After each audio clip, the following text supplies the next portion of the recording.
Christina Brown here with the Brown team at Sage Store Realty. Have you ever heard about loan assumption or assuming someone's loan? What is it? Is it really a thing? Well, let me dive in and first of all tell you what it is. So a loan assumption is where a home buyer takes on the responsibility, takes over the interest rate, takes over the payments of an existing mortgage that a homeowner has. This can sound really amazing when interest rates were low, when this person got a loan and now they're higher, but it can take time and may not always be a given that a lender will do it. Let's kind of go over some basics. So first of all, what kind of loans are assumable? Typically your government-backed loans, your FHA, your USDA, your VA, those types of loans are typically assumable. Buyer would take on, like I said, the interest rate, the loan balance, the payments, all of those things from the homeowner. But there are some things to think about that you may not be aware of. So yes, it can save money. It can save steps because typically an appraisal is not needed. However, it is not faster. They can take 60 to 90 days to complete. Here's the thing, if a lender is going to work on a file for a loan assumption of a 3% loan, they're not going to make the same kind of money if they get a new home buyer. So if they're going to work on a file that's 3% or 6%, of course they're going to choose and spend more time and energy on the 6% file because that's where they're making money. So the seller needs to be aware that it's not going to be faster and not necessarily easier as the seller.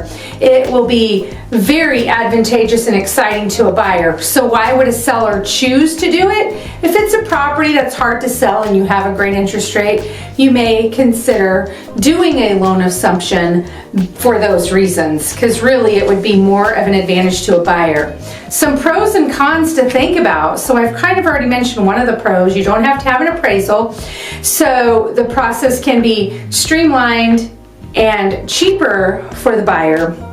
And of course it is, lower costs for the buyer, but also it gets the buyer lower interest rate, better terms, things of that nature.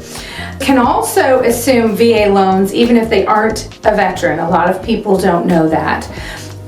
Okay, so what are the cons perhaps? Well, if you have equity as a seller, you want that equity.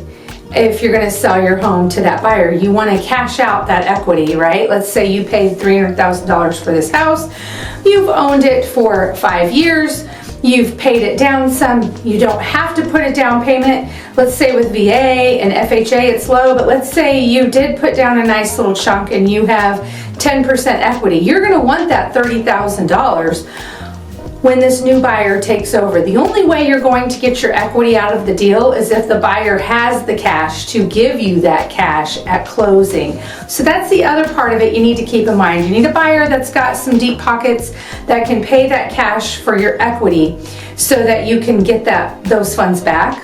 Also, the seller is still liable. You are still on the hook. If that buyer quits paying, then you are responsible. That to me is the number one con of the whole deal. I personally don't know if I would trust anyone to assume my mortgage and hope that they pay it so that I don't become responsible.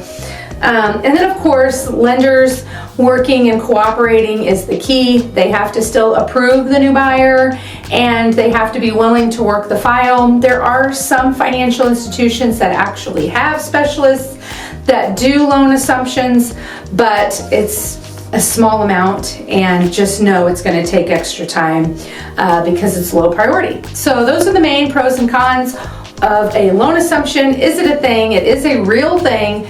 Yes, it happens, but it's just not as quick and maybe not an easy button and a perfect solution necessarily, but it does give you something to think about. So I hope that helps. You have a great day.